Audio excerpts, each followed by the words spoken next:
Google just announced on January 27th, 2026, some major changes. So Gemini Free is now the default model for AI overviews globally.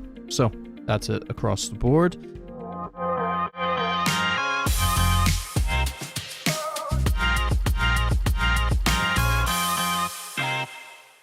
Hello and welcome to another episode of the ProfileTree podcast. My name is Marcus. I'm joined today by Laura and David.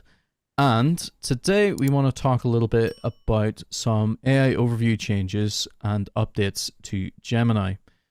So Google just announced on January 27th, 2026, some major changes. So Gemini Free is now the default model for AI overviews globally. So that's it across the board. The new AI mode lets you have conversational follow-ups directly from AI overviews. From Google's side, their pitch is essentially, just ask anything. So a fluid experience from anything from quick answers to then getting into more kind of deep conversations and details from there. I suppose just to expand those out a little bit, Gemini Free integration. So essentially the AI response is now default for all relevant queries, as we mentioned at the start there. You can now ask follow-up questions from AI overviews and jump into the AI mode. I'm still getting familiar with that myself. I don't know how much you guys use it. Google, from their side, they have said that they have found users prefer an experience that flows naturally into a conversation. Again, that might be a flow of how people are getting used to using AI tools to either, find answers to their queries or look about shopping for different items or anything too. So again, it's all about just building trust along with people, whereas before you would just be given a blank banner and saying buy. Now you've ads have a bit of a chance to convince people, and AI overviews have a chance to give it a little bit more confidence, hopefully, to users. So yeah, it'll always give you a quick snapshot still, but then you can delve into that deeper conversation. So yeah, I suppose with that, any thoughts from you guys just on this kind of wee update? Do you use Google kind of overviews much yourselves, or delve with the AI mode much? I do, and I'm probably becoming much too heavily reliable on them in terms of getting a quick answer and just going, yep, this is the answer, it's this one. But I'll be honest, whenever it first happened, I thought I had clicked something by accident because obviously previously you had the AI overview, then you had your paid search results, and you had your organic search results. It jumping into Gemini, it really threw me off, and I was like, oh, I must have clicked things, and it's happened like 3 or 4 times before I finally realized, oh, this is an actual major update. For me personally, I have X'd out of it every time. I still want to actually scroll through the results, and I want to scroll through what the AI overview is saying quickly. I can see how it would be helpful, but I suppose it's kind of in terms of user intent. Like currently, if I want to have back and forth or get a more kind of comprehensive answer or set of results, I'll probably naturally go to ChatGPT or other generative AI tools. If I want to kind of see something, click on something quickly, access something quickly, I will go to Google. Um, I don't know if everyone's the same as me, but that's kind of been my experience of it so far. Yeah, I feel like a lot of people that I'm friends with that maybe aren't in like the tech space, a lot of them use Google in the AI mode, especially. So that's kind of like their first forte into AI. Just because like obviously ChatGPT is big and everyone's talking about it, but it kind of, if you're not in the tech space or you have a business where you kind of need to use it to generate content or help you with decisions, you might not actually find yourself using it, in the real world. So yeah, I find a lot of people use the Google AI because that's kind of their first way into it because it's built into the Chrome app. So I've seen a lot of people using it there. And then with this new update with the Gemini Free, like one of the big things that it adds compared to the previous version is it's a lot more reliable and is able to answer some of the more complex questions better than what it was before. So maybe that's why they've had to maybe try to push it more, so even more than the overview before.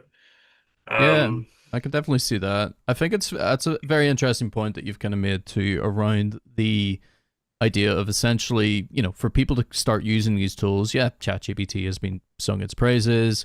It gets used quite a bit, particularly with, anyone who's working within tech industry or as a business these days should be picking it up. The question then becomes, okay, well, how do you make casual users get it? They would have to create an account. They'd have to download an app. Whenever you have to make people do things, they tend not to do them, is the sad reality. So yeah, you're absolutely right in that when you put it in people's hands, when it's already in tools that they're going to use. So in the case of Google Chrome, yeah, everybody's having a browse around already, and and they'll stumble upon it whether they want to or not. Similar, I suppose, to yourself, Laura, too, where they put it in front of you despite you not knowing or maybe wanting it immediately either. So yeah, that's often the way, is to let people kind of stumble into it.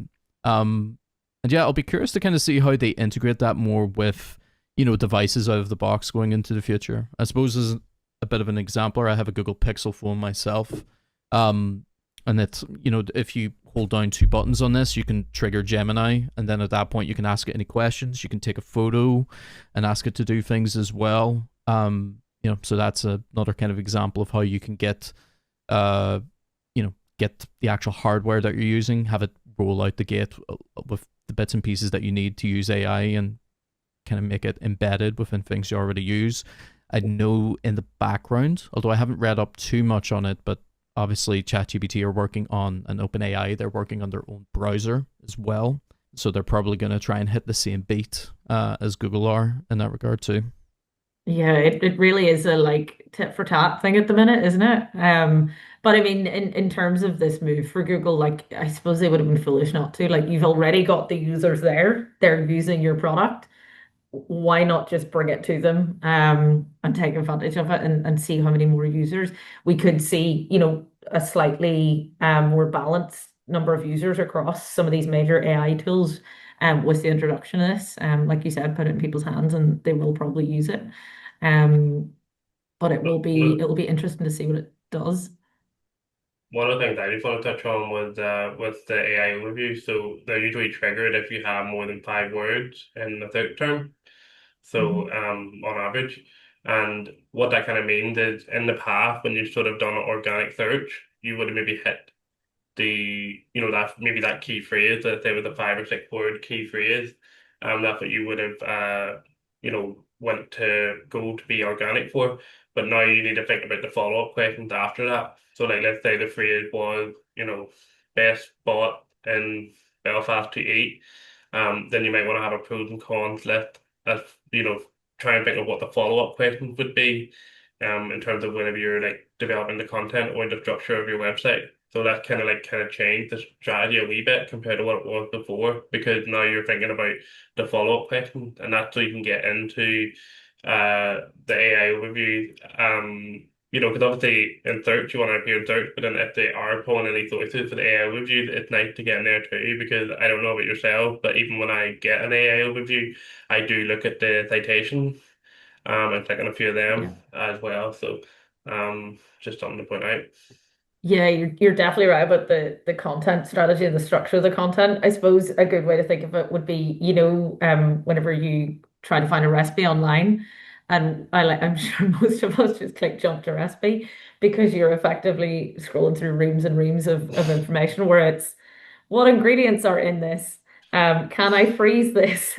How long Yes. before I can reheat this? The It's ingredients kind of like list that. is What usually what puts me off anything. But it's like, what are all of the scenarios and what could someone ask after that initial search query? A recipe structure is probably a good one to use as a basis for, for example, your landing page or whatever it might be that you're trying to direct people to. Yeah. Just to give some stats then on what we were talking about from this article on SE ranking. So 30% of keywords currently trigger AI overviews. So this is from a 2025 report. 96% of AI overviews are triggered by informational queries. Only 1.2% for transactional, which is very, very interesting. Very, very low. Longer queries, as David had mentioned there, will trigger AI overviews more often. So, for example, 10-word queries have a 32% trigger rate. Lower search volume keywords actually see more AI overviews as well. So about 30 to 32% for anything about 0 to 100 kind of volume, and then 9 to 12% for anything 100,000 plus. So it actually seems to be favor niche information more than anything else, is what that hints at. What do you guys think of that? Because Interesting. I find that, yeah, indeed, it's a little bit. It's not what I would have predicted. I can certainly see for the longer queries, I but suppose like if it's like a brand name or like a product or the way they have like the knowledge panel mm, or the Google My Business, so they kind of already cater for some of the lower key you, phrases there. you see, that's what seems to be happening is that there's Google My Business, and depending on what you search up, you might get the map overview with a list of businesses next to it. There's their obviously the kind of Q&As that come in as well. There's a lot of things going on. It's a very crowded space.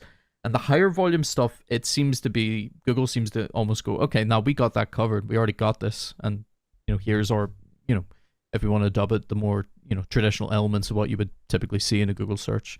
Whereas when you get and ask it, a more long-winded question, something more specific or more niche, that's kind of when it seems to roll out the AI overview side of things. At Maybe least, it's to do with context. It has more to go on to give you an answer or to read an answer based on what you've asked. So if it has more words or phrases, it's able to try and generate. It could also be a strategy just to try and implement it as well gradually, because I'm sure if it was rolled out to be everything you typed in, generate an AI overview, it probably would have got even. I know it didn't get a good reception at the start anyway, but it probably would have made it even worse with reception. Um, so yeah, like but it does seem very like it is a very personal thing, the Google search like experience, because every like if I search something, you search something, if you're logged in, you're not logged in, it's all different. It just depends on the person. Yeah, and Um, location as well is obviously yeah. so important, like even down to people's IP address or where they're based or the kind of specific, like if you just word the exact same search query very slightly different, it could completely um give totally different results. One of the things I want to flag, it's a wee bit nerdy, a wee bit technical, but I thought it was interesting. Just when I did my research, was that nearly all of the URLs that are used for AI overviews are like they're called 200 URLs, so basically means not a redirect. So if you have a lot of redirects on your site, it might be something to consider trying to remove, or trying to tidy up. Because it's 0.56% is used for the AI overview. Not that that's a massive thing, but just it's something to flag about the importance of URL, and not changing them as well. Because if you're going to appear in the AI overview, it's a good thing to have. So it's just something to keep in mind if you're getting a new website or if you're making changes to any pages, don't be changing URLs. Because it's only the ones that aren't redirects that seem to be getting pulled into the AI overviews. yeah, that's all. I suppose, yeah, it's just another good reason to try and keep on top of that kind of wee technical bit of SEO too. Yeah, redirects can be a tough one depending on the business types as well. If you're seeing a steady change of products and URLs come and go like the wind, then it can be hard to keep on top of them. But I wouldn't worry too much in those kind of scenarios, because you'll have where you might have a couple redirects in place for old product URLs. You probably have a couple hundred out in the meantime that Google's going to start caring about more. So there's always a little bit of balance there depending on your business type. But yeah, that's definitely a good point. I was going to bring up a news story that's just came out in the past couple of weeks. Obviously, with so many things related to Google and these massive tech companies, there is obviously proposed legislation and regulations. And the CMA, which is actually the UK's Competition and Markets Authority, have basically came out and proposed potential legislation, or effectively what they're saying is a package of measures. And the idea behind this is to help businesses and consumers make informed choices when using Google search services in the UK, including giving publishers an opt out from the AI overviews feature. Effectively, what they're proposing is that publishers would have the option to not have their content used in overviews, and that it would also give them the option to not allow their content to be used to train AI models.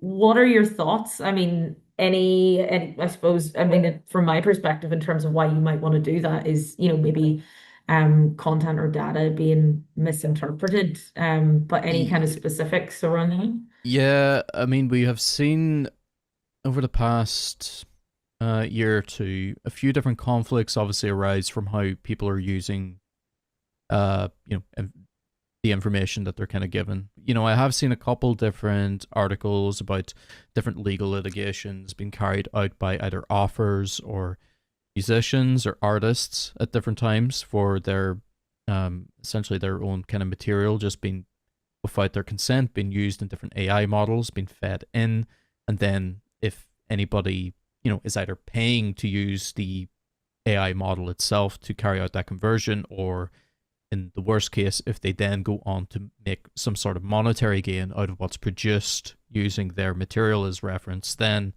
potentially two people have misused their copyrighted material, or their own kind of products. So yeah, we're going to see a lot of this, I think, coming in the next year or two. We're going to see a lot more regulatory bodies kind of step in. Outside of the commercial side of things as well, there's obviously some ethical reasons as well for making sure that this is the case too, to make sure that these models are adhering to the best of their ability to keep within legal remits and to limit to an extent what people can do. So I would say, yeah, it's going to be a necessary one to keep businesses and people of that type quite content to stop their material from being used. I think some of the infamous examples of ones who have went and considered legal battle even includes George R. R. Martin regarding Game of Thrones. He was in discussion about that as well. And there's an obvious decry if you go into any online space where you have artists. Obviously, it's been quite a turbulent time for the last while now with the possibility of creating art using various different AI models, but it was their art that trained it. So, we're going to see a lot of pushback, particularly in the creative sector, I think, for a lot of Yeah, these. definitely. Yeah, I mean, I think no, any kind of opt-in or opt-out model is a safer sort of option because definitely when it comes to things like IP or art, like people have their own personal opinions and choices, but I think it's better to have a choice or a say in the matter. Mm. yeah, I was just gonna say, like, one of the things, like, one of the arguments that a lot of people have thrown out there when it comes to AI is they sort of say, oh, well, the person did it, I mean, it would be considered fair use. If you were to read an article and then, write it in your own words, that would be granted under fair use, so it wouldn't actually be a copyright violation. But again, this is like the Wild Wild West, I mean, it's a brand new type of way of, not like it's brand new, this whole idea of it, training, like from the web, I mean, in general. So yeah, I think it does need to change because as you said, some of the content, like one of the other arguments they have now is in Google, everything's public, it's all like public, the public index. So it's just crawling public data. But I think it's the fact it's able to do it at such a level that a human couldn't do it. That's where it becomes a Mhm. problem. So yeah, I do think it is good. The only bad thing, if I had to be like, play devil's advocate, is that you're not going to appear in the AI reviews, which I know is the thing that you opt out of. But then that's another opportunity that you don't have for people to click on your website. If they were getting you from the sources of citation. Um, and I feel like if it was going to make an impact, it would need to be a lot of people opting out to actually make a big impact. Mhm. But yeah, I think it would be good to have because I think again it's the sort of thing that it's been thought about after. So they took everything. No, they already took everything, and now they're thinking, all right, how do we go back here and right this wrong? Because there has been like a long history with Google. Like obviously when Google started, like it needed website to function, and then now it kind of feels like they've kind of turned their back on the website that they've indexed because now it has the AI overview. So there's been a bit of discourse with that. But the thing about it that I think a lot of people seem to forget is that as we evolve and years go on, you still need to have websites with content for the AI overview to work. Mm. Do you know what I mean, if new things come out, you still need news articles, you still need product, you still need the content because it can't feed off nothing. It needs to feed off something. Um, so Yeah, I just think that's an interesting thing to point out because I think a lot of people think the AI overviews, oh, that's it, that's the new big thing, and then that's going to be the way it's going to be for the foreseeable. But it still needs to have the web pages and the content to actually, make it useful and actually, interact with like stuff that's happening in current affairs. Um, but yeah, Yeah. but Yeah, I mean, anyway. I suppose we've talked about this like over the past few months, like the kind of decrease in traffic, but like do either of you think that that's going to just be completely wiped out? It just seems so unlikely. Just the idea that AI overviews are going to take over everything, traditional search engine models are gone, and no one's going to be actually clicking on links anymore. Like it seems that Well, it couldn't like be even if possible. I think you mentioned a stat, I can't remember what this if it was earlier or not, but the 95% of people use the free version of ChatGPT. There's still a lot of people that still are, it's still going to be transitional. Mhm. Still going to be a lot of people using Google the way it was meant to be used before that as well. So there's still a lot of value for organic search in that regard, and then obviously with the AI overviews and ChatGPT in general, like pulling in the data, like it needs to have a data source to run Mhm. from, you know what I mean? So I think that's the big thing that people need to keep in mind when it comes to websites and content in general. So it'll be interesting to see how that evolves over time. Yeah, and I mean, people are creatures of habit. Like once you get used to doing something a certain way, you kind of don't want to move away from it. It'll take quite a big push for that to change. So I can't see them just doing it overnight. And a lot of people like to, in terms of transactional queries or whatever they might be using search for, they kind of like to follow the same process because they're like, oh, I got my answer last time, so I want to do the same again. But yeah, it's you just kind of don't know what they're going to do next. And I would hate to be sitting on those regulatory boards and organizations because it is a bit of a minefield and things are changing so fast.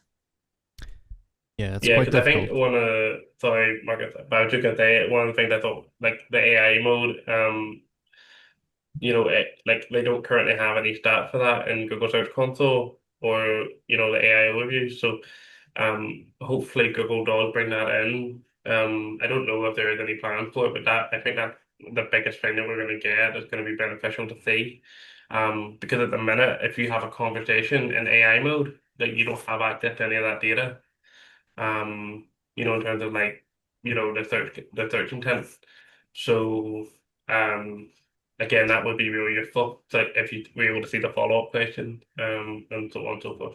Yeah, there's Yeah, do we always, think they're going to introduce this in terms of GA4 or actually giving some sort of metric to well, businesses? to kind of hint, the same article that I was looking at earlier, they were having a look to see, okay, what are the niches with the highest and lowest AI overviews. Towards the bottom, we see a lot of stuff. E-commerce and retail, as I had mentioned earlier, surprisingly quite low. News and politics, because that's already covered by news articles, for example. Pets, for some reason, quite low as well. Finance, insurance, again, topics that you probably don't want an AI model giving you direct advice on. At the very bottom is, let's see, fashion and beauty as well. So the way that we're seeing it is, a lot of those are already covered by, if you search them for e-commerce and retail, then you expect to see businesses, you expect to see shop items, and Google kind of caters to that. If you look up fashion and beauty, in all likelihood, you're either seeing some retail art items or potentially some Instagram and YouTube videos as well. Obviously, would lean quite heavily there. The top ones, however, that are ranking, the very very tip top one is relationships.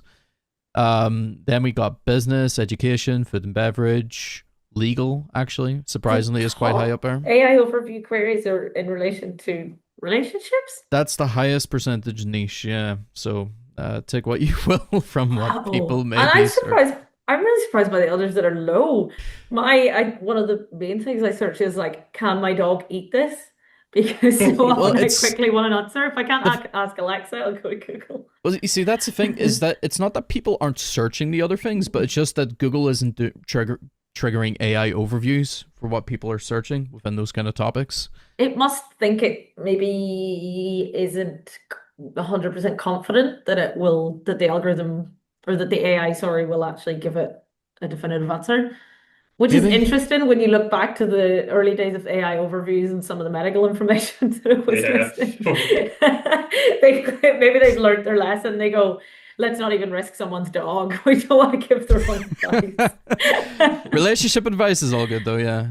Yeah. I Should don't I leave know. my partner? Should I end my marriage? It just starts flipping a coin on you. Yeah, I don't know.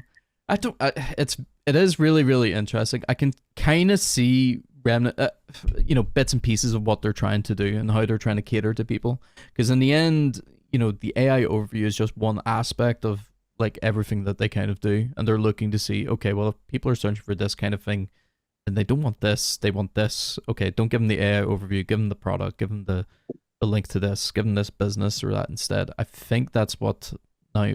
Whether it passes the eye test and that this makes sense, I'm not 100% kind of clear on either myself. I think the same as both of you. I'm kind of raising an eyebrow or two at exactly what's kind of going on. So yeah, we'll see what happens. I'm not too sure how much data they'll kind of get from that, because if they're encouraging people to go and have a conversation, well, what are they tracking that whole conversation that kind of led in there?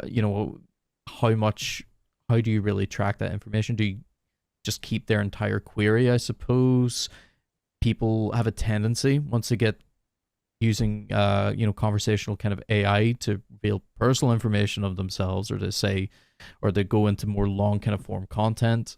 Does that become valuable, really? I think, does breaking it down like this more help, or is it not enough where you kind of say, okay, yeah, okay, this is like a related to business, or this is related to education or relationships or technology or sports? Does that help? Probably not enough information. So I don't really know how you kind of stop it from bloating. Because when people do more kind of AI like type of searches, they do tend to be more long winded. And it's not just you looking up a raw term. And as we said, those kind of simple 3 or 4 word terms, they're not triggering these overviews. So I'm not really sure. It's a bit of a conundrum. I certainly don't know how to solve it. If I did, I would be calling up Google and Put asking for a something in their blank. suggestion box. Yeah, I'd be asking for a blank check. Like, yeah, if I knew that, sadly. But yeah, it's not too clear to me. I don't know. Yeah, I think they're just gonna have to learn from mistakes, and just react quickly to, I suppose, user feedback and analytics. But I guess we'll see Yeah, what happens. it'll be very interesting. Okay. Well, I think we'll wrap up that episode right there. Thank you, everybody, of course, for watching. Don't forget to like and subscribe to see what we talk about next in this ever busy space. Thanks, and have a good day.